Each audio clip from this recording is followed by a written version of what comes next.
இன்றைக்கு செய்திக்கு ஆதாரமாக யோபுவின் புஸ்தகம் 42ஆம் அதிகாரம் 10ஆம் வசனம் முதல் சில வசனங்களை வாசிக்கிறேன். 12ஆம் வசனம் வரையிலும்.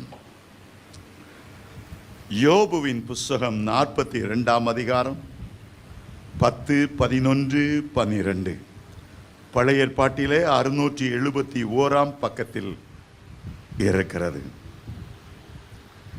யோபு தன் சிநேகிதருக்காக வேண்டுதல் செய்தபோது கர்த்தர் அவன் சிறையிருப்பை மாற்றினார். யோபுவுக்கு முன் இருந்த எல்லாவற்றை பார்க்கிலும் இரட்டத்தனையாக கர்த்தர் அவனுக்கு தந்தருளினார். அப்பொழுது அவனுடைய எல்லா சகோதரரும் சகோதரிகளும் முன் அவனுக்கு அறிமுகமான அனைவரும் அவனிடத்தில் வந்து அவன் வீட்டிலே அவனோடு போஜனம் பண்ணி கர்த்தர் அவன் மேல் வரப்பண்ணின சகல தீங்கி நிமித்தம் அவனுக்காக அங்கலாய்த்து அவனுக்கு ஆறுதல் சொல்லி அவரவர் ஒவ்வொரு தங்க காசையும் அவரவர் ஒவ்வொரு பொன் ஆபரணங்களையும் அவனுக்கு கொடுத்தார்கள். கர்த்தர் யோபுவின் முன்னிலைமையை பார்க்கிலும் அவன் பின்னிலைமையை ஆசீர்வதித்தார். 10,000 ஆடுகளும் 1000 ஒட்டகங்களும் 1000 ஏர்களும் 1000 கழுதைகளும் அவனுக்கு உண்டானது. சிறையிருப்பை மாற்றுகிறவர் நம்முடைய ஆண்டவர். யோபு தன் சிநேகிதருக்காக வேண்டுதல் செய்தபோது கர்த்தர் அவன் சிறையிருப்பை மாற்றினார். நம்முடைய வாழ்க்கையில பலவிதமான சிறையிருப்புகளுக்குள்ளே நாம் கடந்து செல்லுகிறோம். யோபு எழுத்தின்படியான ஒரு சிறையிருப்புக்குள் செல்லவில்லை.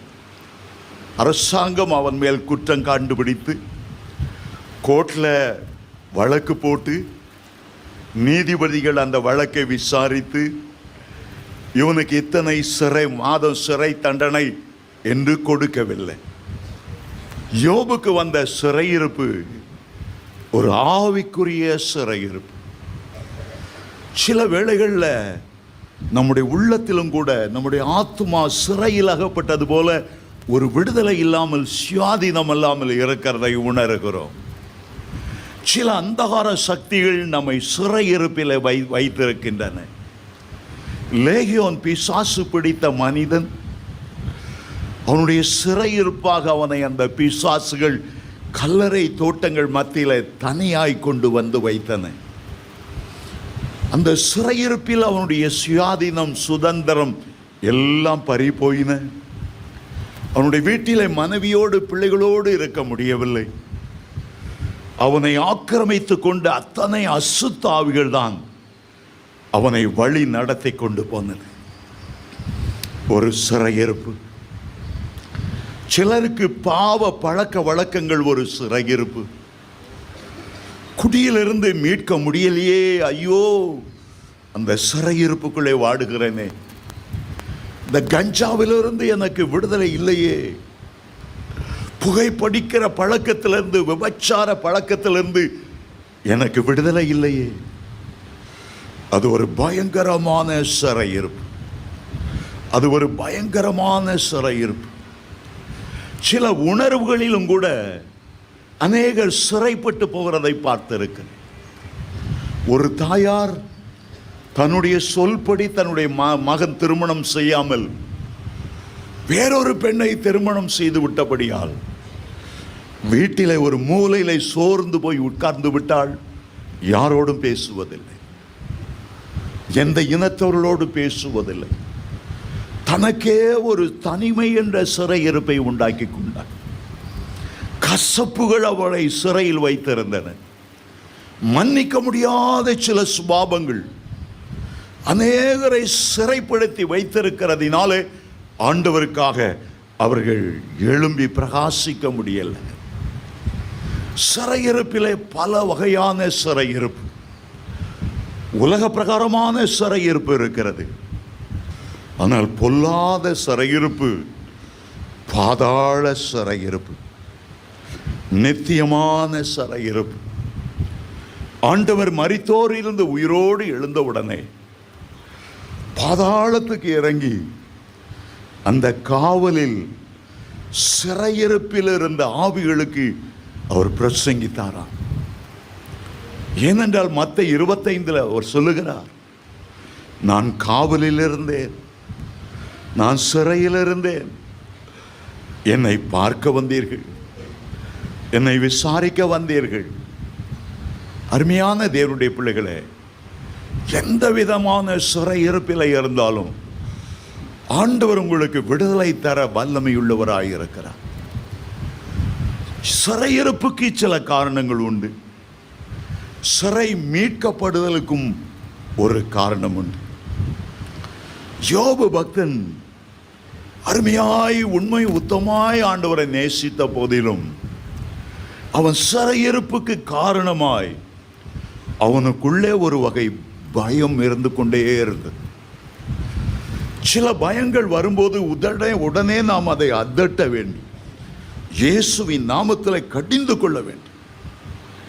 பிள்ளைகள் பரீட்சைக்கு படிக்கிறார்கள், ஒரு பயம் ஃபெயில் ஆயிடுவனோ, கல்யாணம் கட்ட போறாங்க, இந்த மாப்பிள்ளை கைவிட்டு விட்டுருவானோ, பிள்ளைகளை ஸ்கூலுக்கு அனுப்புகிறோம், யாரும் பிடிச்சிட்டு பிள்ளை பிடிக்காரன் பிடிச்சிட்டு போயிடுவானோ.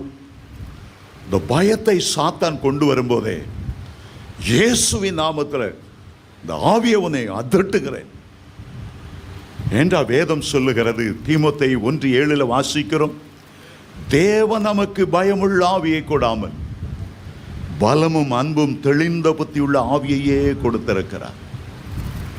தாவீது சொல்லுகிறார், நான் கர்த்தரை தேடினேன் 34ஆம் சங்கீதத்தில்.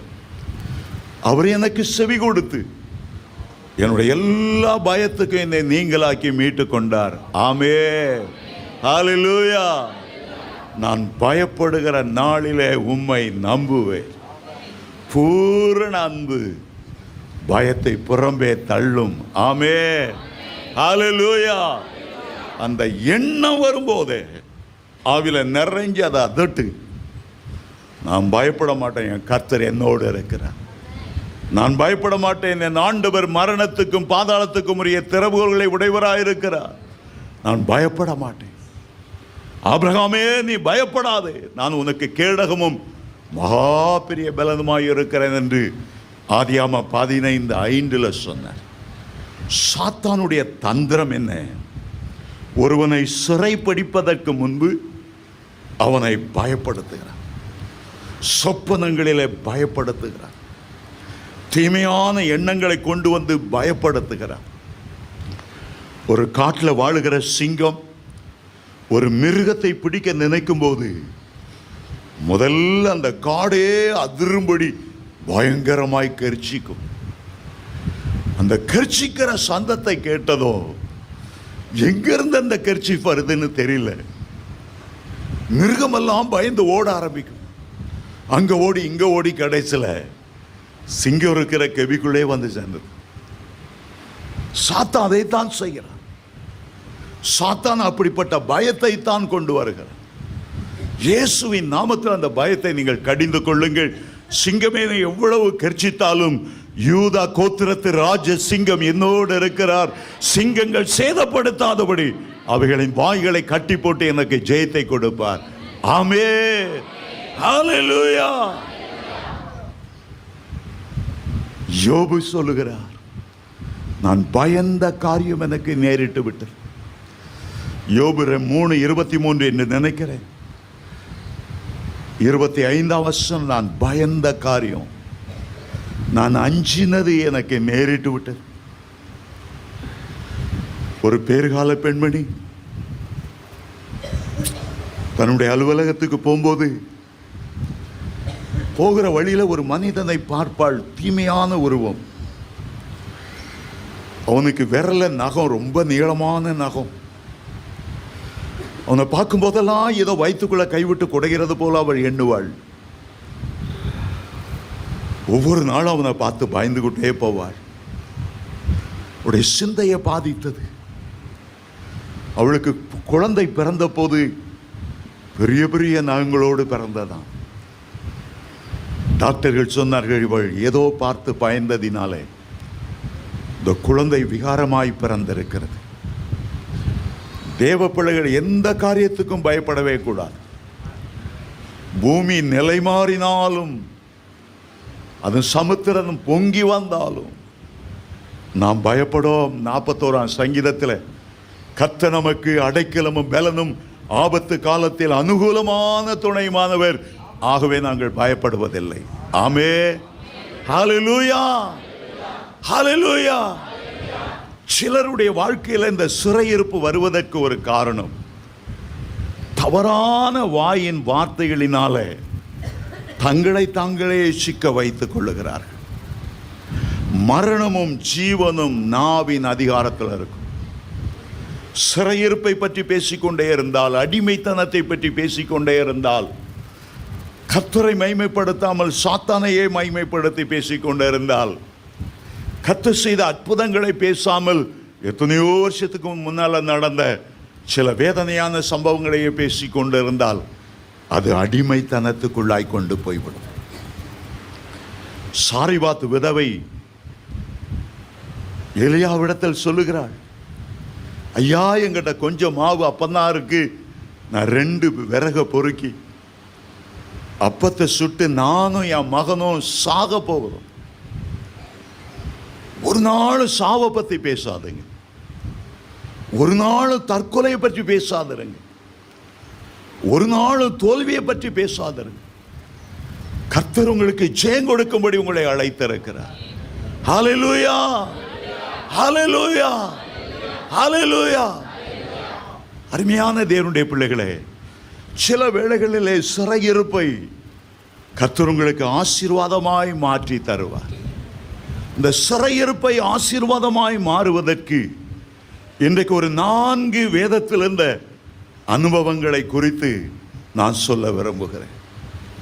உங்களுக்கு தெரியுமோ இல்லையோ, 1962ஆம் வருஷம் பிப்ரவரி மாதம் 16லேருந்து 21 தேதி வரையிலும் 5 நாட்கள் சென்னை ஜெயிலில் இருந்தேன். ஏன் இருந்தேன்னு தெரியுமா? அந்த சென்ட்ரல் ஜெயிலுக்கு முன்னால் நானும் என்னுடைய நண்பனும் சைக்கிளில் போய் கொண்டு இருந்தோம். என்னுடைய நண்பன் அது சிறைச்சாலை என்று சொன்னான்.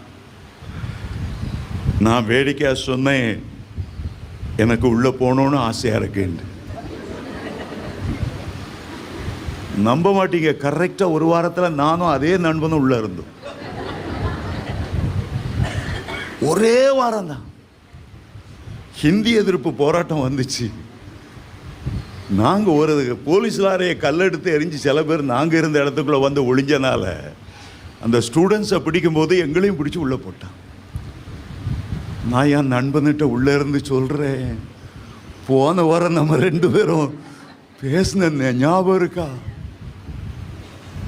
அருமையான தேவனுடைய பிள்ளைகளை, எனக்கு அப்போது ஏன் இந்த சிறையிருப்புக்குள்ளே வந்தேன்னு எனக்கு தெரியல.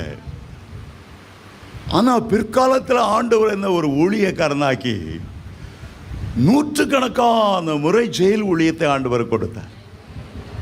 இந்தியாவில் மட்டும் இல்லை, இந்தோனேஷியா போன போதும் அங்கே ஜெயில் ஊழியத்துக்கு போனேன். மலேசியாவில் ஒரு பெரிய சிறைச்சாலை, டைப்பிங் ஜெயில், அதில் சுவிசேஷனாக போனேன். இந்திய எதிர்ப்பு போராட்டத்தில் போனது 5 நாள் தான். கர்த்தருடைய பிரசன்னத்தோடு உள்ள சென்றது ஏராளமான நாட்கள். சிறைச்சாலை அனுபவங்கள் எனக்கு ஆச்சரியமாக இருக்கிறது. எம்ஜிஆரை துப்பாக்கியால் சுட்ட எம்.ஆர். ராதாவை அந்த ஜெயிலில் பார்த்து பேச ஆண்டவர் உதவி செய்தார்.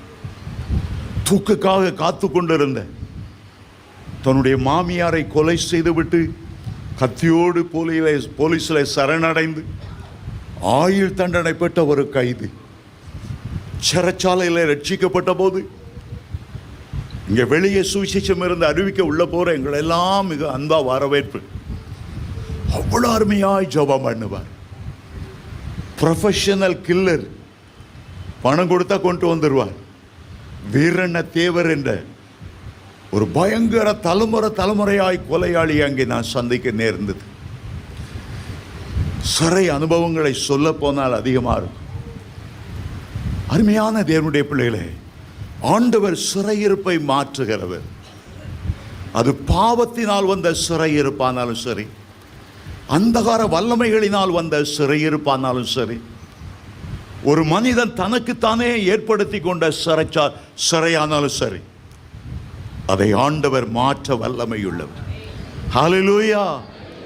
நீங்கள் எந்த விதமான சிறை அனுபவத்துக்குள்ளே போய்கொண்டிருந்தாலும் சரி, இங்கே நான் வந்த உடனே ஆண்டவர் ஒரு வார்த்தை கொடுத்தார். 126ஆம் சங்கீதத்தில் சியோனின் சிறையிருப்பை கர்த்தர் திருப்பும் போது சொப்பனம் காண்கிறவர்கள் போல இருந்தோம். இஸ்ரவேல் ஜனங்களாகிய சியோன் என்று அழைக்கப்படுகிற சியோன் குமாரர், சியோன் குமார்த்திகள் பாபிலோனிலே சிறையிருந்தார்கள். 70 வருஷங்கள் சிறையிருந்தார்கள். அவர்களை சிறை மீட்கக்கூடிய ஒரு இரட்சகனை ஆண்டவர் எழுப்பவில்லை. எகிப்திலே சிறை இருந்த போது மோசேயை ஒரு இரட்சகனாக எழுப்பினார். சிறையிருப்பின் அடிமை நுகத்தை தகர்ப்பதற்கு ஆட்டுக்குட்டியானவருடைய இரத்தத்தை ஆண்டவர் கொடுத்தார். ஆனால் பாபிலோனின் சிறையிருப்பிலிருந்து மீட்கப்பட எந்த வழியுமே இல்லை. எந்த இரட்சகனும் எழும்பவே இல்லை. ஆகவே அவர்கள் என்ன எண்ணினார்கள்? இந்த சிறையிருப்பிலிருந்து எங்களுக்கு மீட்பே இல்லை, இந்த அடிமைத்தனத்திலிருந்து எங்களுக்கு மீட்பே இல்லை. ஆகவேதான் அவர்கள் சொன்னார்கள், சியோனின் சிறையிருப்பை கர்த்தர் திருப்பும் போது சொப்பனம் காண்கிறவர்கள் போல இருந்தோம். இது கனவா நனவா? எங்களுடைய சிறையிருப்பை டக்குன்னு ஆண்டவர் மாற்றிட்டாரு. இரட்சகர் எழும்புவார், இரத்தம் சிந்தப்படும் என்று நினைத்தோம். ஆனால் பலத்தினாலும் அல்ல, பராக்கிரமத்தினாலும் அல்ல, கர்த்தருடைய ஆவியினாலேயே அந்த சிறையிருப்பு மாறினது. ஆவியானவர் பலமாய் உங்களுடைய குடும்பங்களை இறங்கி வரும்போது, உங்களுக்கு இருக்கிற வியாதியாகிய சிறையிருப்பாய் இருந்தாலும் சரி, அடிமைத்தனமாகிய சிறையிருப்பாய் இருந்தாலும் சரி, கடன் பிரச்சனையாகிய சிறையிருப்பாய் இருந்தாலும் சரி, சாபங்கள் என்கிற சிறையிருப்பாய் இருந்தாலும் சரி, கர்த்தர் அதை எல்லாம் முறித்து போடுவதற்கு வல்லமை உள்ளவராய் இருக்கிறார். அவர் ஆவியினாலேயே ஆகும். அவருடைய அபிஷேகத்தினாலே நுகங்கள் முறிந்து போகும். கர்த்தருடைய ஆவியானவர் எங்கே உண்டோ அங்கே விடுதலை உண்டு. இங்கே சொல்லுகிறார்கள், சியோனின் சிறையிருப்பை கர்த்தர் திருப்பும் போது சொப்பனம் காண்கிறவர்கள் போல இருந்தோம்.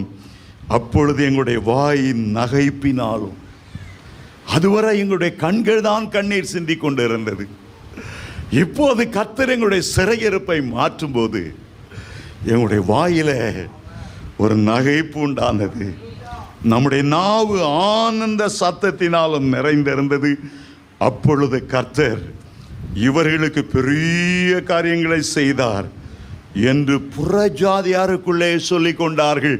ஆண்டவர் சிறையிருப்பை மாற்றின போது தேவனுடைய நாமம் புறஜாதியினர் மத்தியிலும் மகிமைப்பட்டது. உடைய சிறையிருப்பை ஆண்டவர் திருப்பும் போது உங்களை சுற்றி இருக்கிற அத்தனை குடும்பங்களோ, இவர்கள் ராஜாதி ராஜாவை வழிபடுகிறவர்கள், உன்னதமான தேவனுடைய பிள்ளைகள், ராஜாதி ராஜாவுடைய பிள்ளைகள். இவருடைய எந்த வல்லமையும் அடிமைப்படுத்த முடியாது, சிறைப்படுத்த முடியாது என்பதை அவர்களும் அறிந்து கொள்ளுவார்கள். 3 வசனம் சொல்லுகிறது, கர்த்தர் நமக்கு பெரிய காரியங்களை செய்தார், இது நிமித்தம் நாம் மகிழ்ந்திருக்கிறோம். ஆமென். நாம் ஏன் மகிழ்ந்திருக்கிறோம்? நாம் ஏன் ஆவியில களி கூறுகிறோம்? கர்த்தர் எங்களுக்கு பெரிய காரியங்களை செய்தார். இன்னமும் அவர் செய்வார். இன்னும் மகிமையான காரியங்களை செய்வார். நீங்கள் அவருடைய சுதந்திரமாயிருக்கிறீர்கள், சொந்த ஜனமாயிருக்கிறீர்கள். பூச்சக்கரத்தில் உள்ள எல்லா ஜனங்களிலும் கர்த்தர் உங்களை தமக்கென்று தெரிந்து கொண்டார். ஹல்லேலூயா, ஹல்லேலூயா. முதலாவதாக யோசேப்பின் சிறையிருப்பை நாம் வேதத்தில் வாசிக்கிறோம்.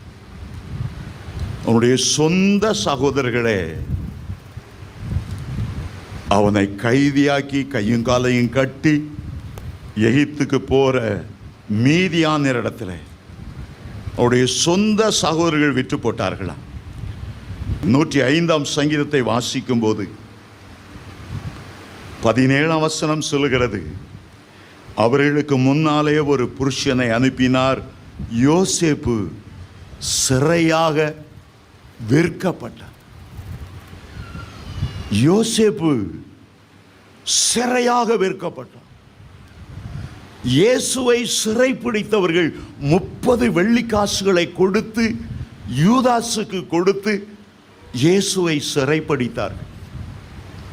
ஆனால் சொந்த சகோதரர்கள் தன்னுடைய சகோதரனை கையும் காலையும் கட்டி சிறையாக விற்கும் போது 20 வெள்ளிக்காசுக்கு விற்று போட்டார்களாம். போத்திபார் அரண்மனையிலே, போத்திபார் வீட்டிலே வேலைக்காரனாய் இருந்தார். உடைய மனைவி அநியாயமாய் குற்றம் சாட்டின போது பயங்கரமான ஒரு சிறையிருப்புக்குள் அவன் போனார். 17ஆம் வயதில் அந்த சிறையிருப்புக்குள்ளே போனவன் 30ஆம் வயது வரையிலும் 13 வருடங்கள் அந்த பயங்கரமான சிறையில் இருந்தார். அந்த சிறை சாதாரணமான குற்றவாளிகளுக்கு வைக்கிற சிறை அல்ல. யோசேப்பை வைத்த சிறை ராஜாவுக்கு விரோதமாய் சதி செய்தவர்கள், தீங்கு செய்தவர்கள், துரோகம் செய்தவர்கள். சாதாரண சிறையை பார்க்கலாம் 1000 மடங்கு கொடுமையான சிறை. பஹ்ரைன் தேசத்தில் போயிருந்த போது ஒரு சிறைச்சாலையை வேலை செய்கிற நண்பர் எனக்கு காண்பித்தார். அவர் சொன்னார், சாதாரணமான குற்றவாளிகளை அடைக்கிற இடமல்ல, இந்த ராஜாவை கவிழ்ப்பதற்காக சிலர் சதி செய்து ராஜாவை கொல்லுவதற்காக முயற்சித்தபடியால் ஐயோ அவர்கள் அனுபவிக்கிற பாடுகள் சொல்லவே முடியாது. சின்ன சிறைச்சாலை, சின்ன 2 சுவர்களுக்கு நடுவில் அவங்கள நிறுத்தி வைத்திருக்கிறோம். அப்படியே இரவும் போல நின்றுட்டே இருக்கணும். உட்கார முடியாது, படுக்க முடியாது. பகல்ல வெயில், பனியா இருக்கட்டும், அப்படியே நின்றுட்டு இருக்கணும். 1 நாள் அல்ல, 2 நாள் அல்ல, மாத கணக்காக தூங்க முடியாது. கொஞ்சம் அவங்களுக்கு கொடுக்கிற தண்டனையும் சவுக்கடிகளையும் சித்திரவதைப்படுத்துகிறதையும் சொன்ன போது எப்படி தற்கொலையை விரும்புவார்கள்? வழி இருக்காது, வாதிக்கப்படுவார்கள். யோசேப்பை அப்படிப்பட்ட சிறைச்சாலையில் அடைத்த போது 105 சங்கீதம் 18 வசனம் இவ்விதமாய் சொல்லுகிறது, அவன் கால்களை விலங்கு போட்டு ஒடுக்கினார்கள், அவன் பிராணன் இரும்பில் அடைப்பட்டிருந்தது. அவனுடைய கால்களை விலங்கு போட்டு ஒடுக்கினார், அவனுடைய பிராணன் இரும்பில் அடைப்பட்டிருந்தது. யோசேப்பு பல கேள்விகள் கேட்டிருந்திருப்பார். ஏன் ஆண்டவரே, நான் ஒரு தவறும் செய்யவில்லையே, நான் பரிசுத்தத்துக்காக வைராக்கியமாய் இருந்தேனே, போத்திபார் இச்சைக்கு இணங்காமல் நான் அதை விட்டு ஓடினேனே, என்ன தவறு செய்தேன்? ஏன் இந்த 13 வருடங்கள் கொடிய வேதனை? அப்படி கேள்வி அவனுக்கு எழும்பும் என்பதற்காகத்தான் அவன் சிறுவனாயிருக்கும் போதே சொப்பனங்களை ஆண்டவர் கொடுத்திருந்தார். ஒரு காலம் வரும், உன்னுடைய சொந்த தகப்பனும் தாயும் உன்னை வணங்குவார்கள், சூரியனும் சந்திரனும் 11 நட்சத்திரங்களும் உன்னை வணங்கும். நீ கொண்டு வந்திருக்கிற அறிக்கட்டையை உன்னுடைய சகோதரர்கள் எல்லாம் அவருடைய அறிக்கட்டையெல்லாம் வணங்கும். ஆண்டவர் அந்த சொப்பனத்தை முதலாவதாகவே கொடுத்து ஒரு பெரிய நோக்கத்தோடு உன்னை நான் அங்கே கொண்டு போகிறேன். ஏன் ஆண்டவர் யோசேப்பை கொண்டு வந்தாராம்? தகப்பன் மடியிலே சந்தோஷமாய் இருந்திருந்தா ஆடுகளை மேய்த்து ஒரு சாதாரணமானவனாய் அவன் மரித்து விட்டு இருந்திருப்பான். ஆண்டவருக்கு தெரியும், ஒரு பெரிய பஞ்சம், உலகளாவிய பஞ்சம் வரப்போகிறது. தானியம் என்கிற ஆதரவு கோலை அவர் முறிக்க போகிறார். இந்த பஞ்சத்தில் இந்த குடும்பம் பாதுகாக்கப்படணும்னா இந்த குடும்பத்தில் இருந்து ஒருவனை எடுத்து நான் அங்கே கொண்டு போகணும். சிறையிருப்பில் அந்த ஒடுக்கப்படும் போதெல்லாம் ஆண்டவருடைய உள்ளம் யோசேப்பை நினைத்து நினைத்து புலம்பி இருந்திருக்கும். எப்ராஹிமை நினைத்து, எப்ராஹிமே உன்னை நான் எப்படி மறப்பேன், எப்படி உன்னை கைவிடுவேன், எருசலேமே, உன்னை நான் மறந்தால் என் வலது கை தன் தொழிலை மறப்பதாக. ஆண்டவர் அவன் ஒடுக்கப்படுதலை எவ்வளவுக்கு எவ்வளவு வேதனையோடு பார்த்தாரோ அவ்வளவுக்கு அவ்வளவு மனதுருகி பிற்காலத்தில் அவனை ஆசீர்வதிக்க சித்தம் கொண்டார். அவன் சிறையிருப்பில் வாடினது கொஞ்சம் வருஷம்தான். ஆனால் அவன் எகிப்துக்கே அதிபதியாய் மாறி அவனுடைய சொந்த சகோதரர்களை எல்லாம் பஞ்ச காலத்திலே பாதுகாத்து எகிப்திலேயே மிக செழிப்பான இடமான கோசேன் என்ற பகுதியிலே கொண்டு வந்து அவர்களை குடி அமர்த்தி 80 வருடங்கள் அவர்களை பராமரித்தார். யோசேப்புக்கு 110 வயது அவன் மரிக்கும்போது 30 வயதிலிருந்து 110 வயது வரையிலும் அவனை ஆசீர்வதிக்க சித்தமான. ஜெயிலில் போடுறதுக்கு முன்னால சொப்பனம் தான் கண்டுட்டு இருந்தான். ஜெயிலில் போட்ட பிறகு ஒவ்வொருத்தரா வந்து நான் இந்த சொப்பனம் கண்டேன், இந்த சொப்பனம் கண்டேன், ஒரு பூனை குறுக்க ஓடிச்சு, ஒரு எலி செத்து கிடந்துச்சு, இது அர்த்தம் என்ன? அப்பதான் அந்த ஜெயில இருந்து ஆண்டவரே எனக்கு ஒரு ஆவியின் வரம் தேவை, சொப்பனத்துக்கு வியாக்கியானம் பண்ணுகிற ஒரு வரம் எனக்கு தேவை. ஜெயிலில் கிடக்கிற அவ்வளோ பேரை சொப்பனம் கண்டுட்டு இருக்கிறான், என்ன அர்த்தம் சொல்றதுன்னு தெரியலையே. ஆகவே அந்த ஜெயிலில் கிடக்கும் போது ஒரு புதிய கிருபை கிடைத்தது. சொப்பனத்துக்கு அர்த்தம் சொல்லுகிற வரம் அவ அப்பா கூட இருந்தால் அது கிடைச்சிருந்திருக்காது. சிறையிருப்பில் தான் ஆண்டவர் அதிகமாய் தேட முடிந்தது, நெருங்கி கிட்டி சேர முடிந்தது. ஜான் பனியன் என்ற ஒரு பெரிய தேவனுடைய மனிதன் இருந்தார். பல வருடங்கள் அவர் எழுதின ஒரு புத்தகம் வேத புத்தகத்துக்கு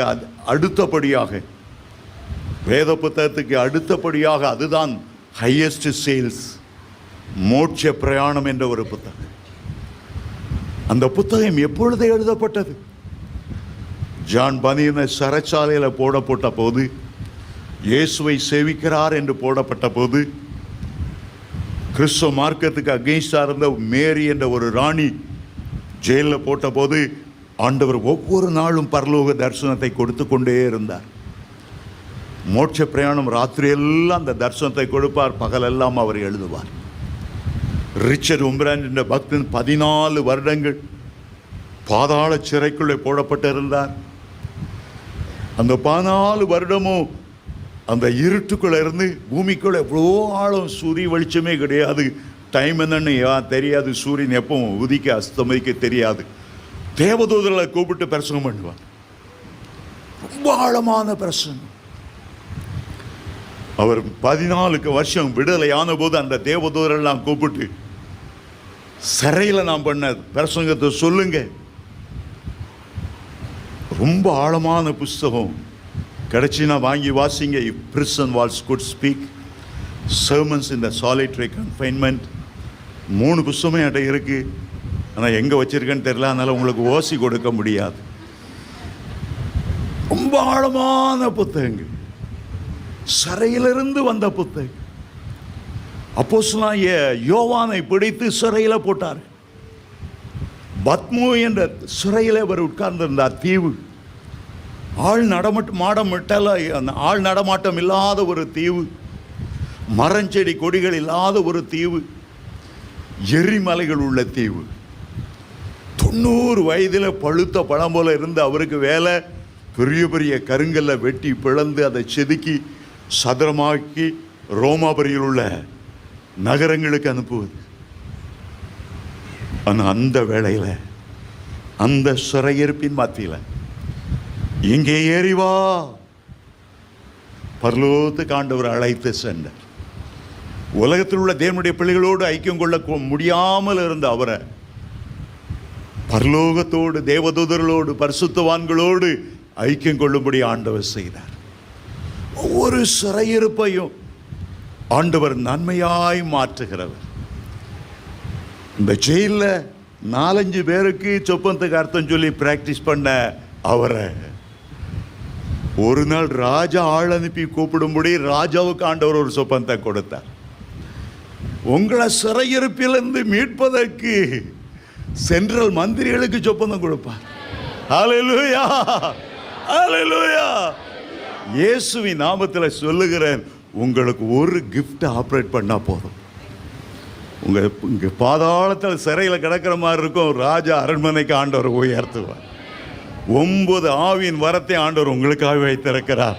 அது அந்நிய பாஷை வரமானாலும் சரி, பாஷைகளுக்கு வியாக்கியானம் பண்ணுகிற, சொப்பனங்களுக்கு வியாக்கியானம் பண்ணுகிற, தரிசனங்களுக்கு வியாக்கியானம் பண்ணுகிற வரமா இருந்தாலும் சரி, தீர்க்க தரிசனம் வரமா இருந்தாலும் சரி, விசுவாச வரமா இருந்தாலும் சரி, சோமளிக்கிற வரமா இருந்தாலும் சரி, அற்புதங்களை செய்கிற வசனமா இருந்தாலும் சரி, ஆவிகளை பகுத்துணர்கிற வரமா இருந்தாலும் சரி, எந்த வரமானாலும் ஒரு வரம் உங்களுடைய வாழ்க்கையில் ஆப்ரேட் பண்ணிட்டா உங்களுடைய கிறிஸ்துவ வாழ்க்கையே மாறிப்போம்.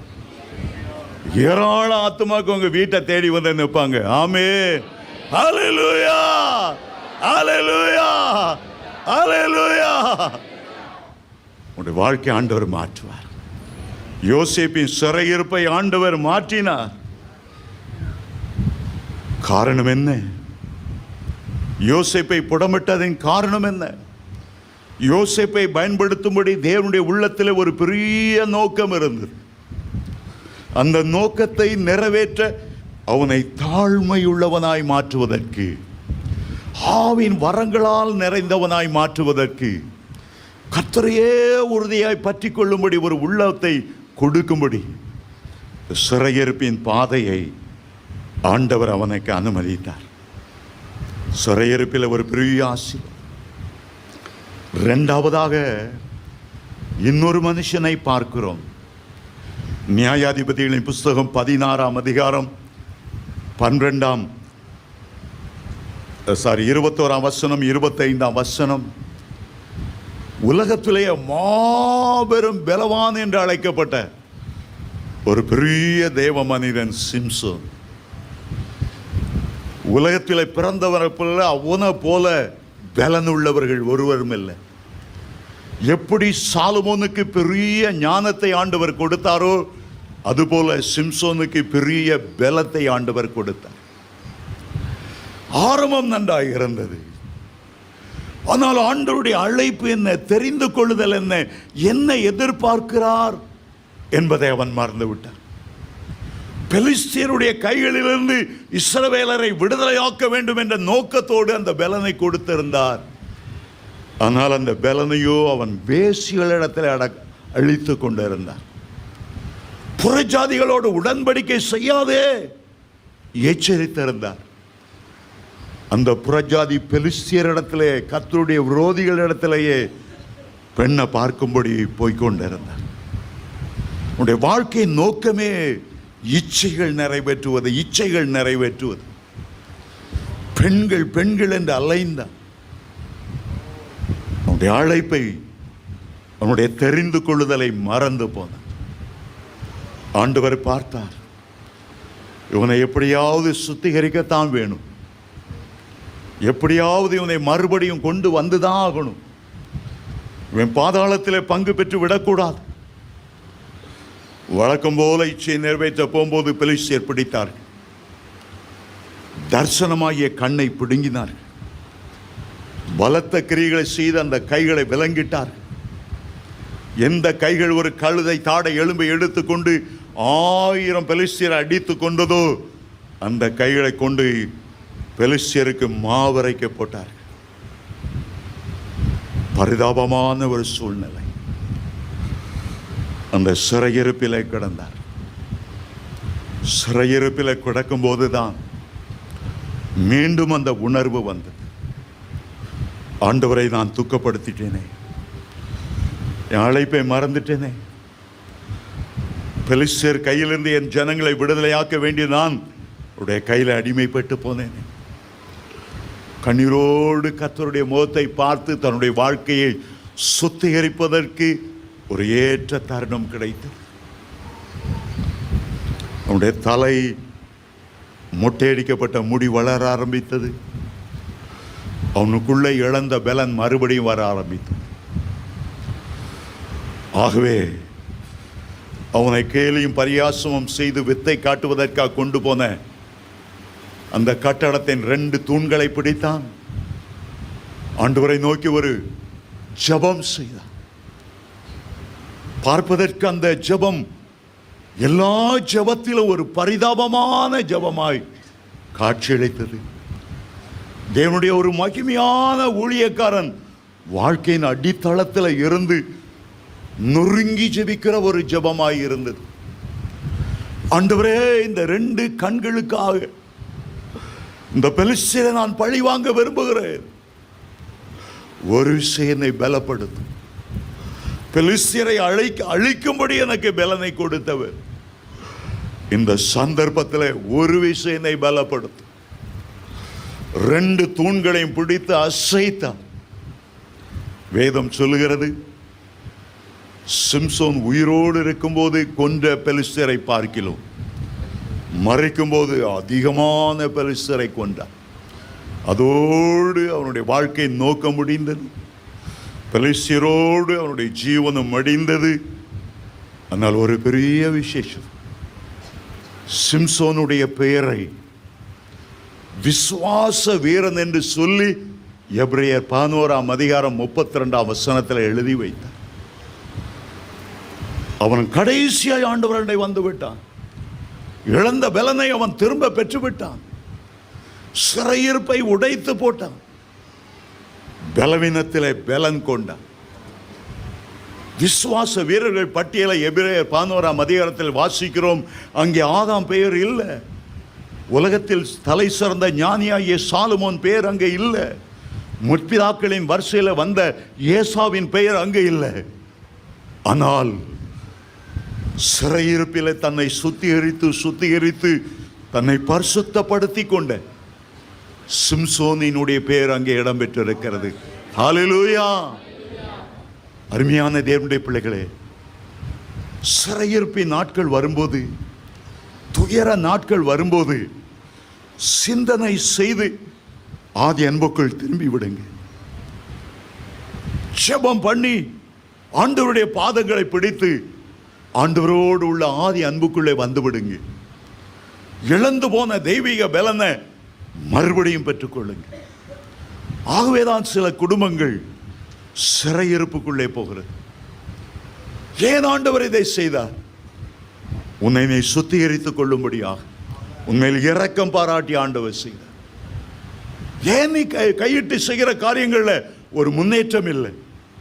நீ ஆண்டவரோடு மறுபடியும் ஆதி அன்புக்குள்ளே வர வேண்டும் என்று ஆண்டவர் உண்மையில் அன்பு கொண்டு அந்த சிறையிருப்பை அனுமதித்தார். ஹல்லேலூயா! 3வது ஒரு தேவ மனிதனை பார்க்கிறோம். பேதுருவை குறித்து அப்போஸ்தலர் 12:4-7 வாசிக்கிறோம். வேதத்தில் ஏரோது ராஜா, அவனுக்குள்ள இந்த அந்தி கிறிஸ்துவுடைய ஆவி இருந்தது. ஏரோது ராஜாதான் இயேசு பிறந்தபோது 2 வயதுக்குட்பட்ட அவ்வளவு குழந்தைகளையும் அவன் சங்காரம் பண்ணினான். அவனுக்கு மகனாய் பிறந்த அடுத்த ஏரோது ஆண்டவருடைய சீசனாய யாக்கோபை பிடித்து அவனை சிரச்சேதம் பண்ணினான். அப்படி சிரச்சேதம் பண்ணினது யூதருக்கு பிரியமாயிருக்கிறது என்று கண்டவுடனே பேதுருவையும் அவன் சிறைப்பிடித்து சிறைச்சாலையில் போட்டான். அப்பொழுதுதான் சபைக்கு ஒரு விழிப்புணர்வு உண்டானது.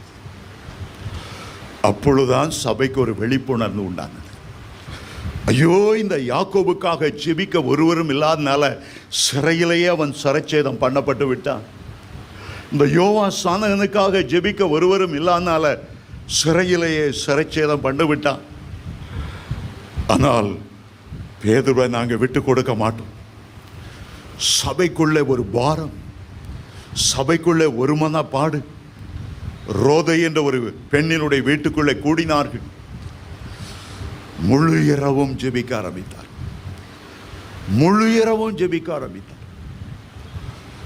ஊழியக்காரர்களுக்காக ஜெபிக்க வேண்டியது எவ்வளவு கடமை. எந்த சபை உங்களுக்காக ஜெபிக்கிறதோ பாரம் கொள்ளுகிறதோ நிச்சயமாகவே நீங்கள் ஆசீர்வதிக்கப்பட்டவங்க. உங்களுக்காக ஜெபிக்கக்கூடிய சபையாய் இருக்கும்போது நீங்கள் ஆசீர்வதிக்கப்படுவீங்க.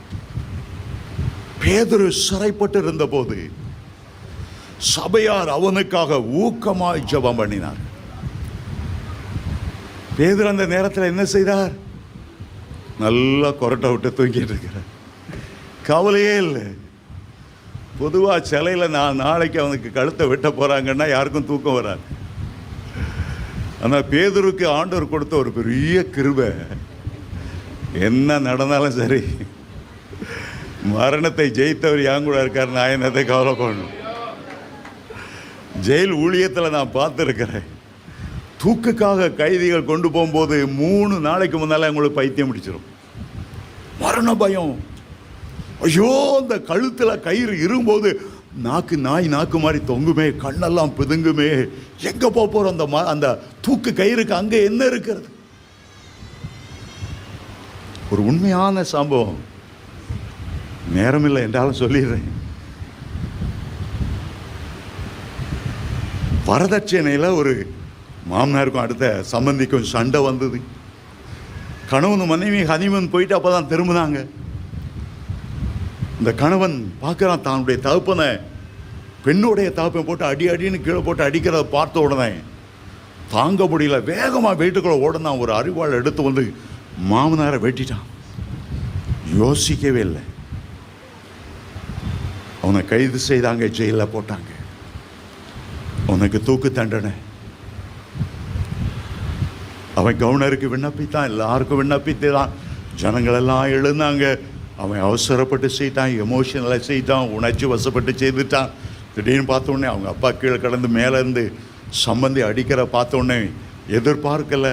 அந்த பெண்ணும் கூட, என் கணவனோட 1 வாரம் தான் நான் வாழ்ந்தேன், தயவுசெய்து வாழும்படி உதவி செய்யுங்க. ஜனாதிபதிக்கு கவர்னருக்கு தந்தி மேலே தந்தி. அவன் தூக்கில் போடுறதுக்கு முந்தின நாள் அவனுடைய மனைவி அவனை பார்க்கும்படி அரசாங்கத்தில் விண்ணப்பம் செய்து அவனை பார்க்க வந்தாள். கம்பிக்கு வெளியே அவன் நின்று கொண்டிருந்தான்.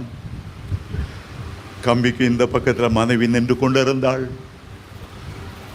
ஏறக்குறைய 2 வருஷம் அந்த ஜெயிலில் கடந்து போகிற அப்போ தான் மனைவியை பார்க்கிறான். 6 நாள் தான் மனைவியோடு வாழ்ந்தவன். அவள் அவனை கண் கொட்டாமல் பார்த்து கொண்டே இருந்தாள். அவனும் அவளையே பார்த்து கொண்டிருந்தான். 1/2 மணி நேரம் ஒருத்தரும் ஒரு வார்த்தையும் பேசலை. கண்களில் கண்ணீர் வழி அவளும் அவனை பார்த்தார். அவனும் கண்களில் கண்ணீர் வழி அவளை பார்த்தான். 1/2 மணி நேரம் கழித்து போலீஸார் வாமா நேரம் முடிஞ்சது என்று கூப்பிட்டாங்க. அவள் கம்பியை பிடித்து அவனையே பார்த்து கொண்டு இருந்தாள். போலீஸ்கார் சொல்லி கேட்காதனால அவளை கையை பிடிச்சி இழுத்தார்கள். பலத்த ஒரு அலறல் அலறினாள். போலீஸாரில் ஏற்றி அவளை கொண்டு போய் பெற்றோர் வீட்டில் விட்டான். நாளைக்கு அவனுக்கு தூக்கு. அதுவரை அவனால் பொறுத்திருக்க முடியல. தன்னுடைய சிறை அறைக்கு போனான். கம்பளத்தெல்லாம் கிழித்தான். சிறையிலே தூக்கு போட்டு நாளைக்கு அவனை தூக்கு. அதுக்கு முன்னால் அவன் தொங்கிட்டான். அவன் தொங்கி சில மணி நேரம் கழிச்சு தந்தி வருது ஜனாதிபதி இடத்துலேருந்து, உன்னை நான் மன்னிச்சிட்டேன், இந்த தூக்கு தண்டனையை மாற்றிடுங்க என்று. லேட். அவனால் தாங்க முடியல. அவனால் அடுத்த நாளை கூட கடக்க முடியல. அவருடைய பார்வை அவனை கொன்றது. அவனுடைய அலறல் சத்தம் அவனை கொன்று. ஆண்டவர் சிறையிருப்பை மாற்ற போதும் அவளாக இருக்கிறார். பிரசிடென்ட் கொடுக்கிற கருணை மனுவை பார்க்கிலும் கர்த்தருடைய கருணை பெரிய கருணை. அவசரப்பட்ட எந்த முடிவுக்கும் தேவ பிள்ளைகள் வரக்கூடாது. சிறையிருப்பை நன்மையாய் மாற்றுகிற ஆண்டவர் நம்முடைய ஆண்டவர். எந்த சிறையிருப்பின் வழியாக நீங்கள் சென்றாலும் கர்த்தர் அந்த சிறையிருப்பை இன்றைக்கு முறிக்க விரும்புகிறார். நாளைக்கல்ல, இன்றைக்கே கர்த்தர் அந்த சிறையிருப்பை முறிக்க விரும்புகிறார். கடன் என்கிற சிறையிருப்பை முறிக்க விரும்புகிறார். சமாதான குறைவு என்ற சிறையிருப்பை முறிக்க விரும்புகிறார். கர்த்தருடைய மனதுருக்கம் அதை செய்யும். உன்மேல் அவர் மனதுருகிறபடியினாலே இன்றைக்கு நீ கடந்து போகிற எல்லா சிறையிருப்பையும் ஆண்டவர் மாற்ற வல்லமையுள்ளவர். நாம் இழந்து நிற்போம். மீண்டும் ஒரு விசை கைகளை உயர்த்தி கொள்ளுங்க. எந்த விதமான சிறையிருப்பில் நீங்க போறீங்கிறத ஆண்டவர்கிட்ட சொல்லுங்க. என் வீட்டில் நான் ஒரு அனாதை போல இருக்கிறேன். என் வீட்டில் என்ன நேசிக்க ஒருவரும் இல்லை. என் பிள்ளைகள் என்னை விட்டு தூரமாக போகிறாங்க. என்னுடைய கணவன் இன்னும் ரட்சிக்கப்படலை. விடுதலையோடு ஆராதிக்க முடியல. இரவில் ஒரு பயத்தின் ஆவி என்னை வேதனைப்படுத்துகிறது. தாங்க முடியாத ஒரு நோய் என் சரீரத்தை பற்றி கொண்டது. ஏதோ ஒரு சாபம் நாங்கள் முன்னேற முடியாதபடி எங்கள் குடும்பத்தை தடுத்து கொண்டு இருக்கிறது. ஏதோ ஒரு பிரச்சனை ஒரு முள் போல என் வாழ்க்கையில் வீசிக்கொண்டு இருக்கிறது. என் வாழ்க்கையில் வீசிக்கொண்டு இருக்கிற புயல் இன்னும் அமரல்ல. என் உள்ளம் கொந்தளித்து கொண்டே இருக்கிறது. என்ன காரணம்னு தெரியாம இனம் புரியாத ஒரு கலக்கம் என்னை வாட்டிக்கொண்டே இருக்கிறது. இப்போது ஒரே வார்த்தை, இயேசுவே கூப்பிட போறோம்.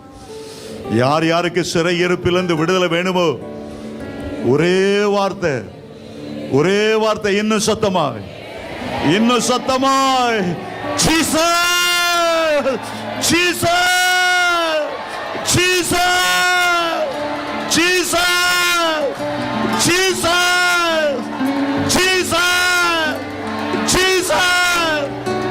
எல்லா சிறையிருப்பும் நொறுங்கி விழுங்கிறதற்காய் நன்றி. எல்லா சங்கிலிகளும் அருந்து விழுகிறக்காய் நன்றி. எல்லா இரும்பு கதவுகளும் உடைகிறக்காய் நன்றி. எல்லா வெண்கல தாழ்பாள்கள் முறிகிறக்காய் நன்றி. எல்லா அந்தகார வல்லமைகள் விலகி ஓடுகிறக்காய் நன்றி. எல்லா மந்திரவாதங்களும் நொறுங்கி விழுகிறக்காய் நன்றி. கர்த்தர் அல்லவா அதை செய்தீர். உமக்கு நன்றி, நன்றி, நன்றி, நன்றி. ஹல்லேலூயா, ஹல்லேலூயா. கர்த்தர் உங்களை விடுதலையாக்கி இருக்கிறார். நப்தலி விடுதலை பெற்ற பெண்மான் என்று அழைக்கப்படுகிறார். விடுதலை பெற்றீர்கள். ஆவியானவர் எங்கே உண்டோ?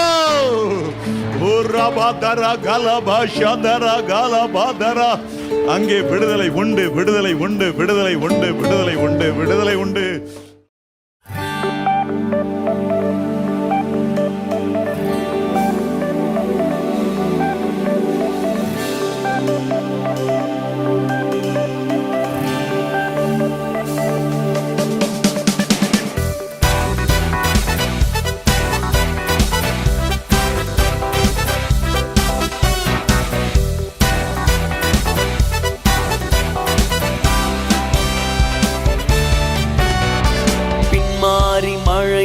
பொழியட்டுமே, வானத்தின் மதகுகள் திறக்கட்டுமே, அக்கினி பெருமழை இறங்கிடவே எலியாக்களை எழுப்பும். பின்மாறி மழை இன்று பொழியட்டுமே, வானத்தின் மதகுகள் திறக்கட்டுமே, அக்கினி பெருமழை இறங்கிடவே எலியாக்களை எழுப்பும். எழுப்புதல் நாயகனே, எழுந்திடும் தேசத்திற்காய், கிழித்திடும் வானங்களை அக்கினி பரவட்டுமே. எழுப்புதல் நாயகனே, எழுந்திடும் தேசத்திற்காய், கிழித்திடும் வானங்களை அக்கினி பரவட்டுமே.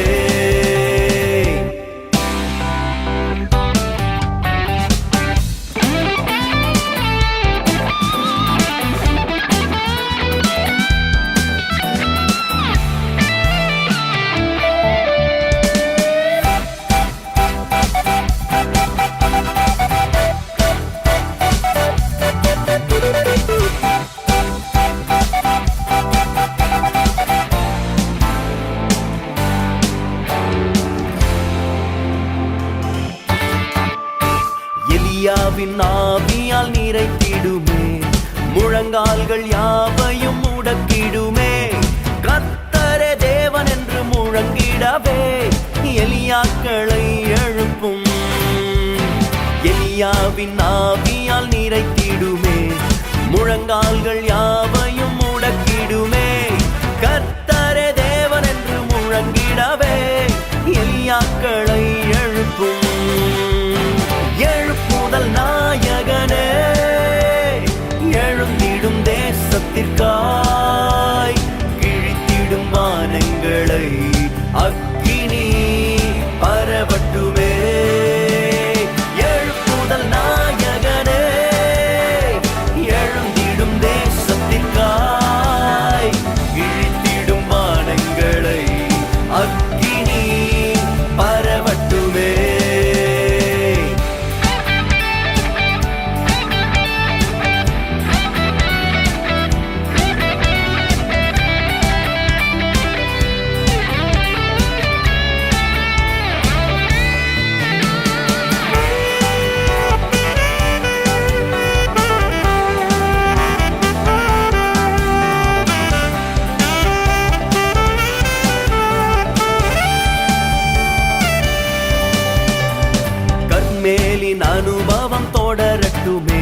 திட்டம் முற்றும் அழியட்டுமே. பாகாலின் நேரம் இப்போ முடிகிறதே, எலியாக்களை எழுப்பும். கர்மேலின் அனுபவம் தொடரட்டுமே, சாத்தானின் திட்டம் முற்றும் அழியட்டுமே. பாகாலின் நேரம் இப்போ முடிகிறதே, எலியாக்களை எழுப்பும்.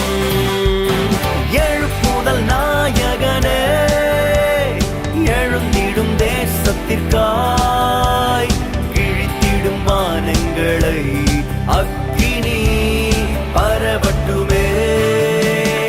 எழுப்புதல் நாயகனே, எழுந்திடும் தேசத்திற்காய், கிழித்திடும் வானங்களை அக்கினி பரவட்டுமே.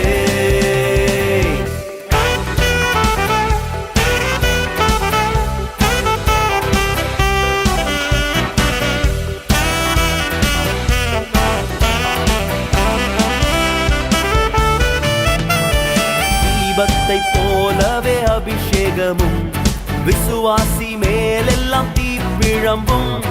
அக்கினி ஜுவாலையாய் மாற்றிடவே எலியாக்களை எழுப்பும். தீபத்தை போலவே அபிஷேகமும், விசுவாசி மேலெல்லாம் தீப்பிழம்பும். அக்கினி ஜுவாலையாய் மாற்றிடவே எலியாக்களை எழுப்பும். எழுப்புதல் நாயகனே, எழுந்திடும் தேசத்திற்காய், கிழித்திடும் வானங்களை அக்கினி பரவட்டுமே. எழுப்புதல் நாயகனே, எழுந்திடும் தேசத்திற்காய், கிழித்திடும் வானங்களை அக்கினி பரவட்டுமே.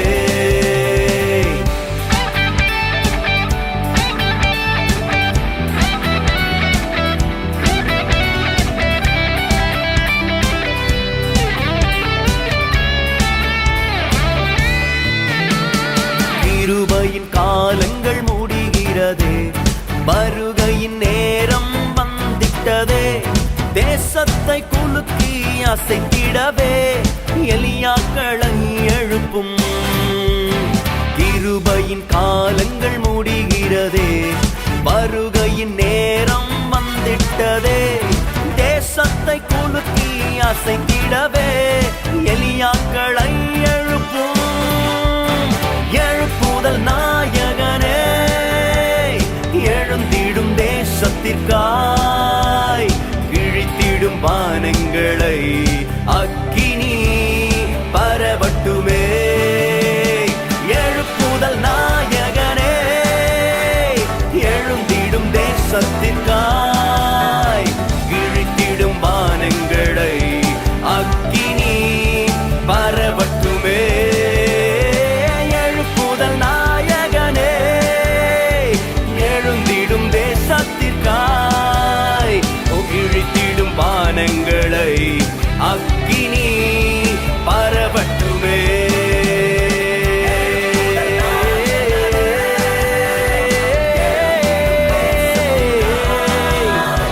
கிழித்திடும் வானங்களை அக்கினி பரவட்டுமே.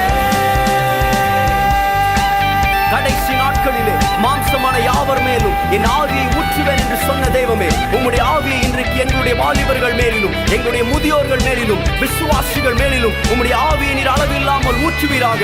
எங்கள் தேசம் கர்த்தரை அறிகிற அறிவினாலே நிரம்பி இருப்பதாக. எங்கள் சபைகள் உம்முடைய ஆவியானவரால் நிரப்பப்பட்ட சபைகளாய் இருப்பதாக. உலர்ந்த எலும்புகள் பெரிய சேனைகளாய் எழும்புவதாக. மரித்தவைகள் எல்லாம் ஜீவன் பெற்று எழும்புவதாக.